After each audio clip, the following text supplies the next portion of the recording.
बच्चों, अब आप समझन दोगे, सियाने होगे, आप बुद्धिमान होगे। आपको पहले ए का अनार, आ का आम, ख का खरगोश, ये सारा पढ़ा दिया। देखो गीता, देखो वेद, देखो पुराण क्या कहते हैं, भगवान कैसा है, कैसे मिलता है, क्या लीला करता है। आज आप इस ज्ञान को, मालिक की इस वाणी को सुनोगे। आत्मा आत्म विभोर होया करेगी, भावुक होया करेगी, रोया करेगी अपने मालिक ने। पहले तो ये विचार करोगे, हे भगवान देख कहाँ खड़े थे, किसने भगवान माने बैठे थे, और कितने दिन में जाकर बात सरे गली है, कितने दिन में बात सेट हुई दिमाग में कि सचमुच this is God, he is God, Kabir is God. बच्चों, एक नहीं, अनगिन लीला है इस दाता की, अनगिन, जिसका कोई वार पार नहीं। और सुनाता हूँ, गरीबदास जी ने तो भर रखा कति ग्रंथ अपने मालिक की महिमा से। आत्मा रोती है खुशी में, हे भगवान हम पापियों को कैसे शरण में दिया, कैसे समझाया कि अब तक क्या ताशा लेकर बिना जीवन सफर कर रहे थे। पूरी बकवाद मन में थी, ये कर देंगे, वो कर देंगे, कोठी बनावाएंगे, कार ले लेंगे। ले लिया था कार कि तो गधे बने पावा। बड़ी दया करी दाता। बच्चों, ये मुरली जो है ना, परमात्मा के दरबार में बज रही है। ये यहाँ की मुरलियां, तो ये भी मुरली है यहाँ की, यहाँ भी आवाज बंसरियां बजती है, लेकिन यहाँ की तो एक आने की भी नहीं उसने सुनने के बाद। जब हम भक्ति शुरू करते हो आप, तो भक्ति का जितना प्रभाव पड़ता जाएगा और आपका भक्ति लेवल चलता जाएगा ऊपर को, जैसे जैसे बीपी नापते हैं ना, हवा भरते हैं और उसमें ऊपर चलता पारा, उस मशीन, खड़ी मशीन में दूसरी छत की, ऐसे हमारी भक्ति का वो पारा ऊपर को बताता चलता कितने कहां तक पहुंच गए। जब भक्ति ऐसी स्थिति में आ जाती है तो हम एक क्रिया करके देखते थे, उसकी वजह जरूरत नहीं, चाहो तो कर भी सकते हो। कति एकांत स्थान में सुबह सुबह कोई शोर ना हो, दोनों कान बंद कर दे, ज्यादा देर नहीं, 5-4 मिनट रखो। कुछ देर के बाद आपको कुछ बाजे इधर उधर के बाजते सुनेंगे, बहुत सारे बात। कई दिन के अभ्यास के बाद आपको एक मुरली की ऐसी आवाज आएगी जैसे बहुत दूर से आ रही है, जैसे बहुत दूर बज रही हो, और वो जैसे सुना कर दूर, तो इतनी गजब की आवेगी, कान में गुंजा देगी कान को। दास को इतनी गजब की सुनती थी। फिर क्या होता है, कुछ दिन के बाद हम उस स्थिति से ऊपर उठ जाते हैं, फिर वो नहीं सुनती, वो हमारी स्थिति आगे बढ़ गई, हम उससे ऊपर जा गए, अब हमने सतलोक पहुंचना है। तो इतनी गजब की बजा करती है, मेरे मन में न्यू आवा थी, जस कोई स्पीकर होता ना उस टाइम, कान कर ला कर माइक, मैं उसको वार सुना सकता था, लेकिन ऐसी अवस्था जब ठीक हो रही, इतनी गजब की आवाज ना, कत्ती न्यारी न बोल रहा है, फिर खुले कान ना भी सुनने लगी, कान तो होती। तो ये वो उस मुरली का जिक्र है। अब ये नहीं ना सुनेगी तो भी हो सकता है आप उस से ऊपर जा चुके होगी, हमारी तो शुरुआत थी, गुरु जी ने बता रखा था और मैं करता चालू था। बाकी वो कहीं भी थे, इसकी जरूरत कती नहीं, हमने जो बता रखा भक्ति करते हो, मोक्ष होगा भक्ति से। मुरली थोड़ा बाजे हैं वहां जाकर सुन लियो, लेकिन यहाँ बतानी पड़ रही है क्योंकि ये नीचे वाले जो दूसरे पंथ है नकली काल के, विशेषकर ठेका राधा स्वामी और ने बकवाद करने का ले रखा बखान का, ये नो क्यों हो, धुन सुने है, मुरली सुनती है। अब सुन लो उस मुरली का क्या हिसाब है, कि यहाँ की मुरली भी है, कृष्ण जी ने बजाई उसी को देखकर, यहाँ नकली मुरली, और वह मुरली भी आनंदित होती थी, कृष्ण वाली भी। कहते वह सारे ग्वाले बाल गोपियां इकट्ठी हो जाती थी, गाय भी सुनने को आ जाती थी। और मुरुगदास जी कहते हैं वो परमात्मा ने यमुना के किनारे बंसुरी बजाई थी, यमुना का पानी भी रुक गया था, ब्रह्मा विष्णु महेश भी सुनने को आ गए थे, ऊपर सारे देवता आ गए थे, एक बात कहाँ पर है। तो इसी प्रकार प्रत्येक की शक्ति मंत्र है। जैसे मंत्री की शक्ति, मुख्यमंत्री की शक्ति, फिर प्रधानमंत्री की शक्ति, ऐसे ही इनकी मुरली की बजाने की पावर है। उसी हिसाब से उसमें मधुरता और उसमें आकर्षण होता है। अब सुनो, ग्रिप उस मुरली की लहर से कहर जरे जो घास, 8 बखत पद्म रहे कोई जन हरि का दास। कि उस मुरली के सुनने से हमारे कहर, हमारे ऊपर आने वाले कष्ट ऐसे जल जाते हैं जैसे घास जला करें। बच्चों, ये तो सिर्फ हमें बताने के लिए है कि कोशिश करो तो आपको एहसास होगा कि संत गरीबदास जी जो कह रहे हैं सारी सत्य है। इस भक्ति से वो मुरली सुनाई देगी, उस भक्ति से पाप कटेंगे। तो अगर मुरली ना भी सुने, खेचाताड़ी ना करियो कि कल कान फोड़न लग जाओ, दाबी कर बैठन लग जाओ, ना भी सुना तो नथिंग, डोंट वरी। तो बच्चों, इसको अभ्यास करके देखना चाहो, कोई बुरी बात नहीं, देख सकते हो, लेकिन कोई शंका ना करना, क्योंकि अब मुझे नहीं सुनती हुआ, खूब कोशिश कर ली, करता हूं। अब बताया, गुरु जी से पूछा कुछ दिनों के बाद, कहा बेटा ये अब तुम्हारी भक्ति से ऊपर जा रही, इस स्टेज पर आकर यहां तक सुनती है। अब तुम त्रिवेणी के निकट पहुंच चुके हो, जब चलोगे ना त्रिवेणी के त्रिकुटी से आगे अलग से व्यवस्था करके ले जानी पड़ेंगे आपको। आपको त्रिकुटी तक पहुंचना कठिन है। और वो सुने ना सुने कोई बात नहीं, थोड़ा मुझे सुनी बहुत गजब की, और एक दिन नहीं कम से कम कई वर्ष सुनती रही, और फिर धीरे धीरे अपने आप बंद होगी। तो ये उसके बारे में बता रहे हैं। जैसे मुल्कदास जी कहते हैं, एक समय गुरु मुरली बजाई कालंदरी के तीर, सुर नर मुनि जन थकत बहे, रुक गया दरिया नीर, जपूरे मन परमेश्वर नाम कबीर। उस मुरली की लहर से कहर दरे जो घास, 8 बखत पद में रह कोई जन हरि का दास। गिरि मुरली मधुर अधर बजे राग छती सो बैन, इत उत मुरली एक है चरना विसरी धैन। यानी जो आपको यहाँ सुनाई देगी वह और वो ऊपर है, वो कति एक आवाज है।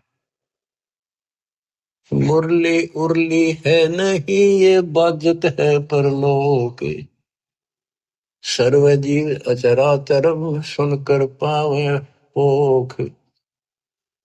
ये मुरली उरली नहीं है, ये काल वालों की उरले लोक की नहीं है, ये परलोक सतलोक में बाज रही है, बजती है। गिरिव मुरली मदन मुरारी मुख, बाजी नंद द्वारे, सकल जीव लोलियन गति ही सुनिया गोपी गवावे। गिरिव बाजत मुरली मुख बेना सुनियत बिन ही कान, सुरग सदैली गर्ज धुन फिर भी अवगत पद निर्वाण।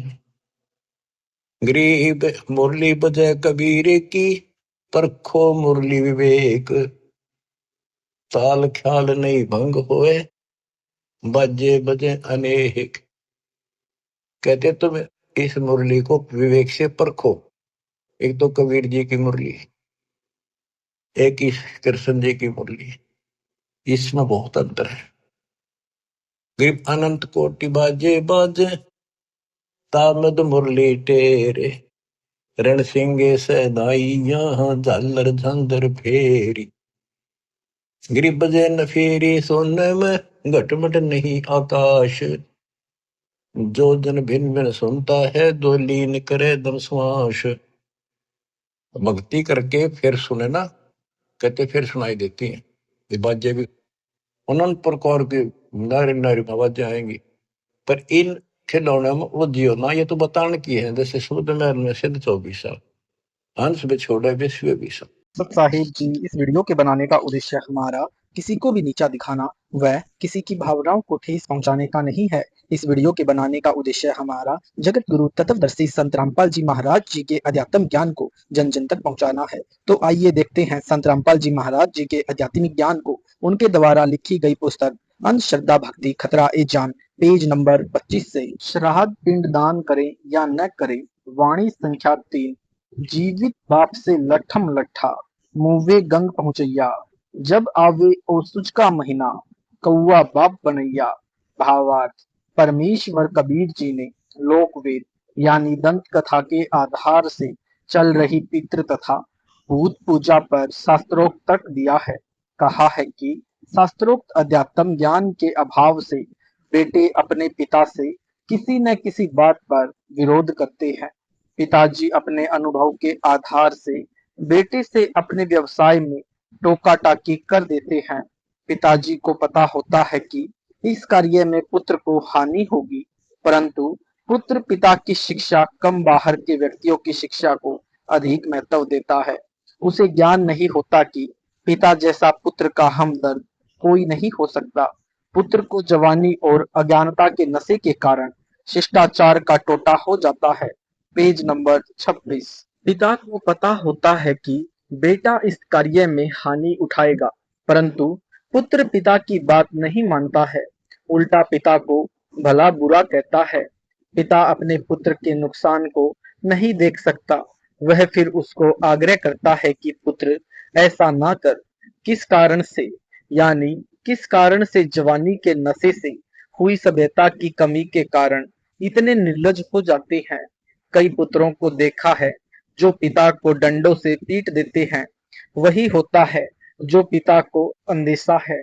पिता फिर समझाता है कि आगे से ऐसा ना करना, यह हानि तो धीरे धीरे पूरी हो जाएगी।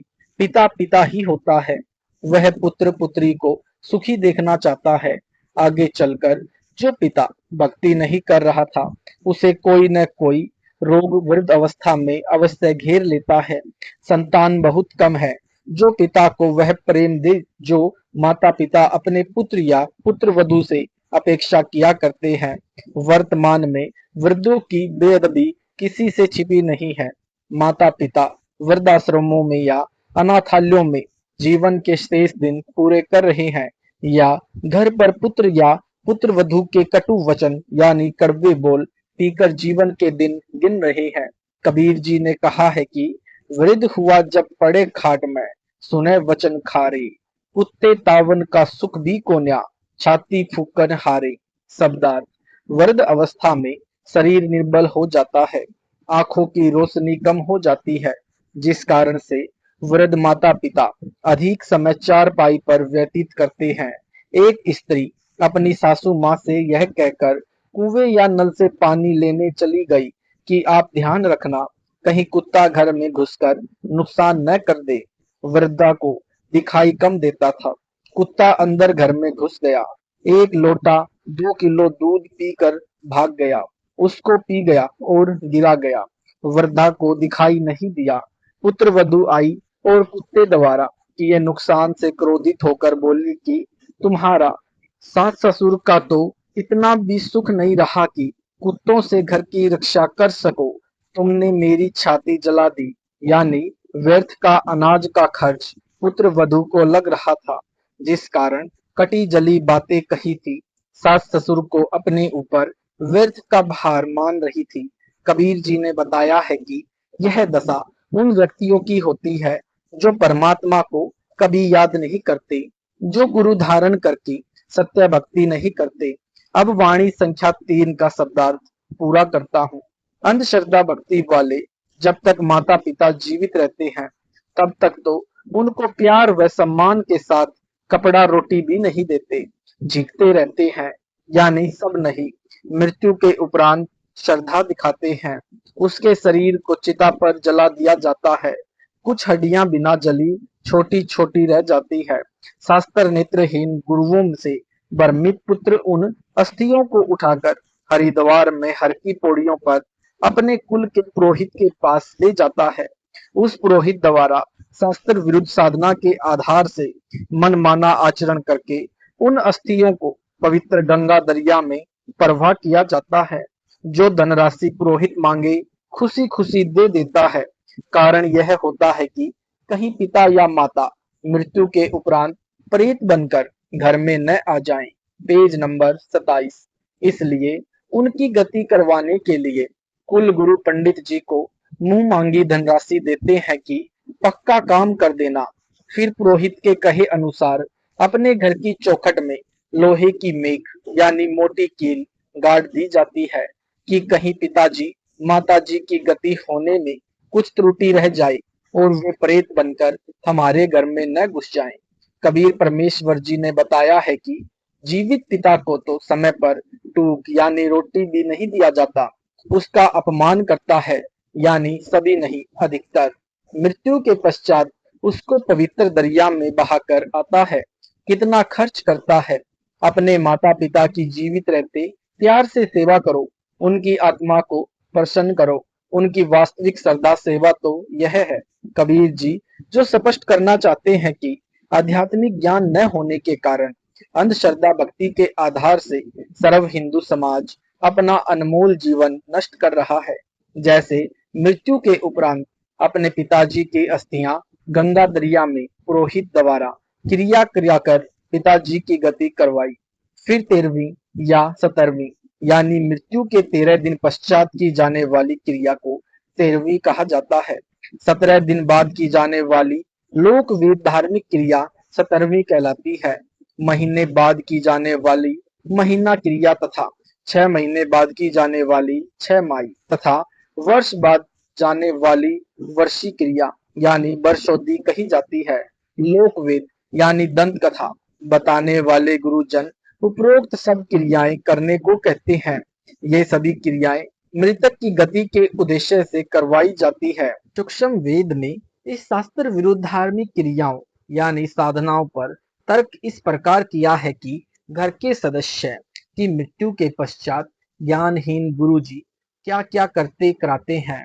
कुल परिवार तेरा कुटुंब कबीला मसलित एक ठहराई, बांध पिंजरी यानी अर्थी ऊपर धर लिया, मरघट में ले जाई, अग्नि लगा दिया जब लंबा, फूंक दिया उस ठाई, पुराण उठा फिर पंडित आए, पीछे गरुड़ पढ़ाई, प्रेत शिला पर जा विराजे, पितरों पिंड भराई, बहुर श्राद्ध खाने को आए, काग बहे कलिमाही, जय सतगुरु की संगति करते सकल कर्म कटी जाई, अमरपुरी मर आसन होता जहां धूप न छाई। शब्दार्थ कुछ व्यक्ति मृत्यु के पश्चात उपरोक्त क्रियाएं तो करते ही हैं, साथ में गरुड़ पुराण का पाठ भी करते हैं। परमेश्वर कबीर जी ने सूक्ष्म वेद यानी तत्व ज्ञान की वाणी में स्पष्ट किया है कि लोक वेद यानी दंत कथा के आधार से ज्ञानहीन गुरुजन मृतक की आत्मा की शांति के लिए गरुड़ पुराण का पाठ करते हैं। Page number 28। गरुड़ पुराण में एक विशेष प्रकरण है कि जो व्यक्ति धर्म कर्म ठीक से नहीं करता तथा पाप करके धन उपार्जन करता है, मृत्यु के उपरांत उसको यम के दूत घसीट कर ले जाते हैं। तांबे की धरती गर्म होती है, नंगे पैरों उसे ले जाते हैं, उसे बहुत पीड़ा देते हैं। जो शुभ कर्म करके गए होते हैं वे स्वर्ग में हलवा खीर आदि भोजन खाते दिखाई देते हैं। उस धर्म कर्महीन व्यक्ति को भूख प्यास सताती है। वह कहता है कि भूख लगी है, भोजन खाऊंगा। यमदूत उसको पीटते हैं, कहते हैं कि यह भोजन खाने के कर्म तो नहीं कर रखे, चल तुझे धर्मराज के पास ले चलते हैं, जैसा तेरे लिए आदेश होगा वैसा ही करेंगे। धर्मराज उसके कर्मों का लेखा देखकर कहता है कि इसे नरक में डालो या प्रेत व पितृ वृक्ष या पशु पक्षियों की योनि में दी जाती है। पितृ योनि भूत प्रजाति की श्रेष्ठ योनि है। यमलोक में भूखे प्यासे रहते हैं, उनकी तृप्ति के लिए श्राद्ध निकालने की प्रथा शास्त्र विरुद्ध मनमाने आचरण के तहत शुरू की गई है। कहा जाता है कि एक वर्ष में जब आसोज यानी अश्विन का महीना आता है तो भादवे यानी भाद्र महीने की पूर्णमासी से आसोज महीने की अमावस्या तक 16 श्राद्ध किए जाएं। जिस तिथि को जिसके परिवार के सदस्य की मृत्यु होती है उस दिन वर्ष में एक दिन श्राद्ध किया जाए, ब्राह्मणों को भोजन करवाया जाए, जिस कारण से यमलोक में पितरों के पास भोजन पहुंच जाता है। वे 1 वर्ष तक तृप्त रहते हैं। कुछ भ्रमित करने वाले गुरुजन यह भी कहते हैं कि श्राद्ध के 16 दिनों में यमराज उन पितरों को नीचे पृथ्वी पर आने की अनुमति देता है। पितर यमलोक यानी नरक से आकर श्राद्ध के लिए यानी श्राद्ध के दिन भोजन करते हैं। हमें दिखाई नहीं देते या हम पहचान नहीं सकते। भ्रमित करने वाले गुरुजन अपने द्वारा बताई शास्त्र विरुद्ध साधना की सत्यता के लिए इस प्रकार के उदाहरण देते हैं कि रामायण में एक प्रकरण लिखा है कि वनवास के दिनों में श्राद्ध का समय आया तो सीता जी ने भी श्राद्ध किया। भोजन खाते समय सीता जी को श्री रामचंद्र जी पिता दशरथ सहित रघुकुल के कई दादा परदादा दिखाई दिए। उन्हें देखकर सीता जी को शर्म आई, इसलिए मुख पर पर्दा यानी घूंघट कर लिया। विचार करो पाठक जनों, श्री रामचंद्र के सरव वंशज प्रेत पितर बने हैं तो अन्य सामान्य नागरिक भी वही क्रियाएं कर रहे हैं। वे भी नरक में पितर बनकर पितरों के पास जाएंगे।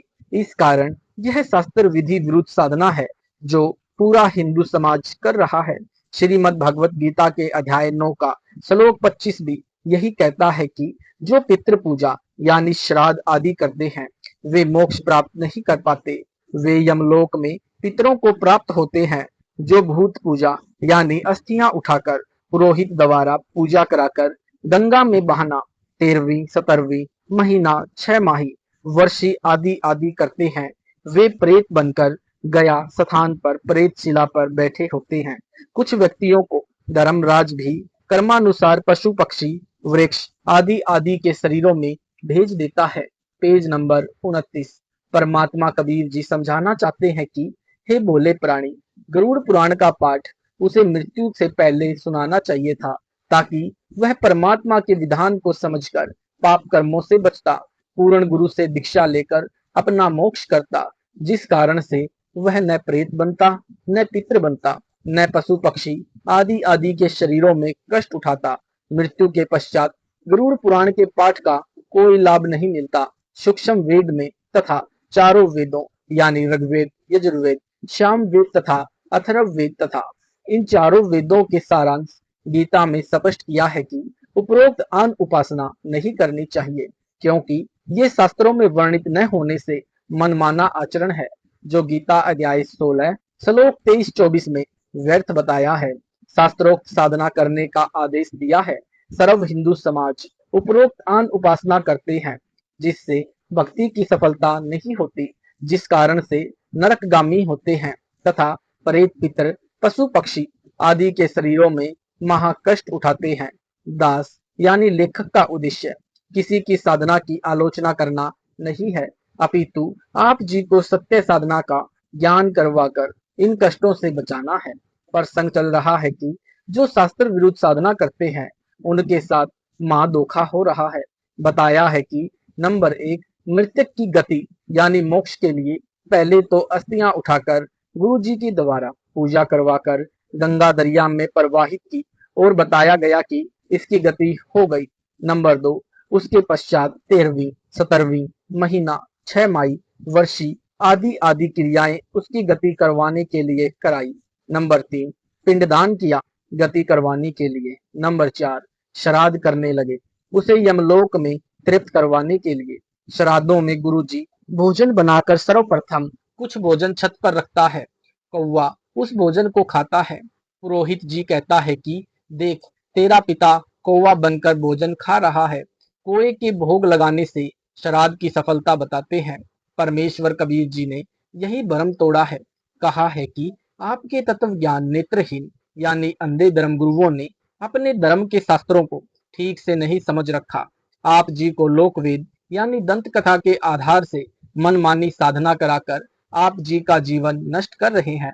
कबीर जी ने कहा है कि विचार करो, उपरोक्त अनेकों पूजाएं कराई मृतक पिता की गति कराने के लिए, अंत में कौवा बनवाकर दम लिया। अब श्राद्धों का आनंद गुरु जी ले रहे हैं।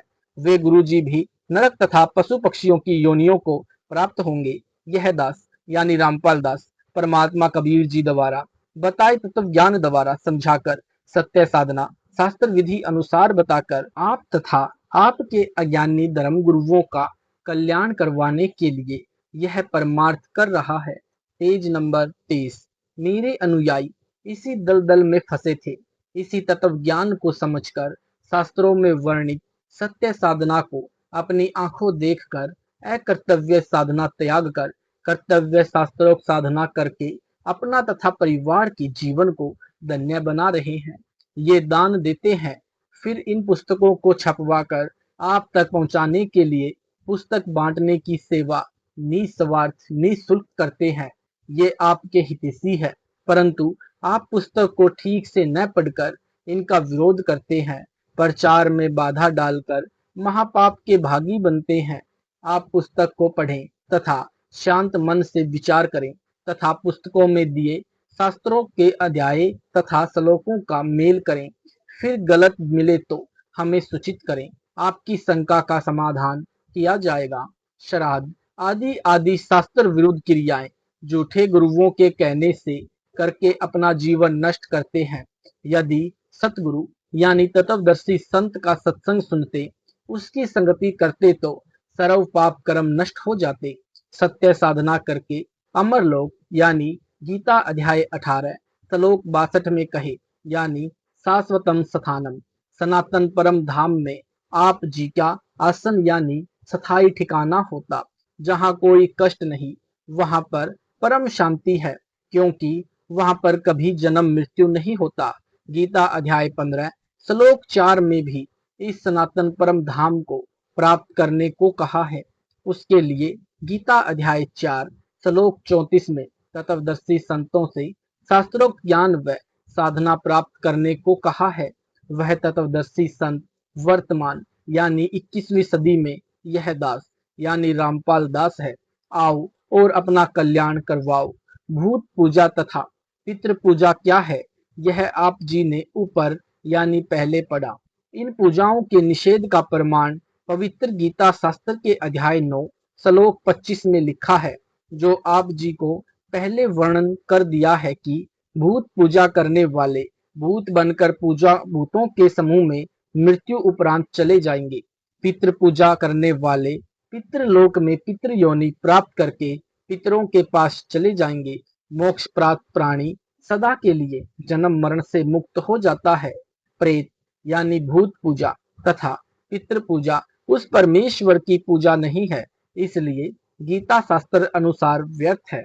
वेदों में भूत पूजा व पितृ पूजा यानी श्राद्ध आदि कर्म कांड को मूर्खों का कार्य बताया है। सत साहेब जी, आपने सुने संत रामपाल जी महाराज जी के मंगल प्रवचन। अगर आपको यह वीडियो अच्छा लगा तो वीडियो को लाइक करें, शेयर करें, कमेंट करें। ऐसे ही वीडियो देखने के लिए हमारे चैनल सतलोक इन संत रामपाल जी महाराज जी चैनल को सब्सक्राइब जरूर करें।